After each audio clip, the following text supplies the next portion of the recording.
நம்ம கிட்ட பாருங்க லெசி டிஷர்ட் இறக்கி வச்சுக்கிறேன் பாருங்க, லட்சுமி அம்மாள். കൊള്ളാല്ലേ വീഡിയോ. പക്ഷെ അരി ആഹാരം കഴിക്കുന്ന ഏതൊരു പൊട്ടനും മനസ്സിലാവും ഇതൊരു മാർക്കറ്റിംഗ് സ്ട്രാറ്റജി ആണെന്നുള്ള കാര്യം. ഇതുപോലൊരു മാർക്കറ്റിംഗ് സ്ട്രാറ്റജി യൂസ് ചെയ്യുന്നൊരു ഹോളിവുഡ് കമ്പനിയുണ്ട്. അവരാണ് സോണി. ഇവർ തന്നെ ഇവരുടെ പ്രൊഡക്ഷൻ ഹൗസിൽ നിന്ന് ട്രെയിലർ, ടീസർ, സ്നീക്ക് പീക്കുകൾ, ബിഹൈൻഡ് ദ സീൻസുകളൊക്കെ ലീക്ക് ചെയ്യും. എന്നിട്ട് ഇവർ തന്നെ വന്നിരുന്ന് മോങ്ങും, അയ്യോ ഞങ്ങളുടെ ട്രെയിലറിലേക്കായി, അയ്യോ ഞങ്ങളുടെ ടീസറിലേക്കായി എന്ന്. ലാസ്റ്റ് ഇപ്പോൾ സ്പൈഡർമാൻ ബ്രാൻഡ് ന്യൂ ഡേയുടെ 3rd ട്രെയിലറിലേക്കായിട്ടുണ്ട്. എത്രയൊക്കെ മാർക്കറ്റിംഗ് സ്ട്രാറ്റജി വെച്ച് കളിച്ചാലും ആളുകൾക്ക് ഇത് മനസ്സിലാവുന്നുണ്ട്.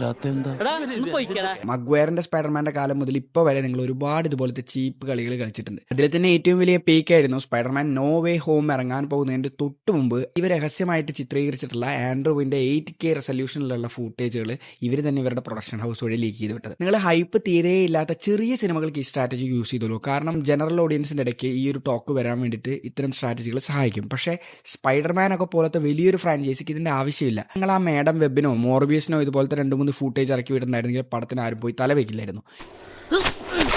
ഇതുപോലൊരു സ്ട്രാറ്റജി യൂസ് ചെയ്യുന്ന വേറൊരു കമ്പനിയുണ്ട്. അവരാണ് വാർണർ ബ്രദേഴ്സ്.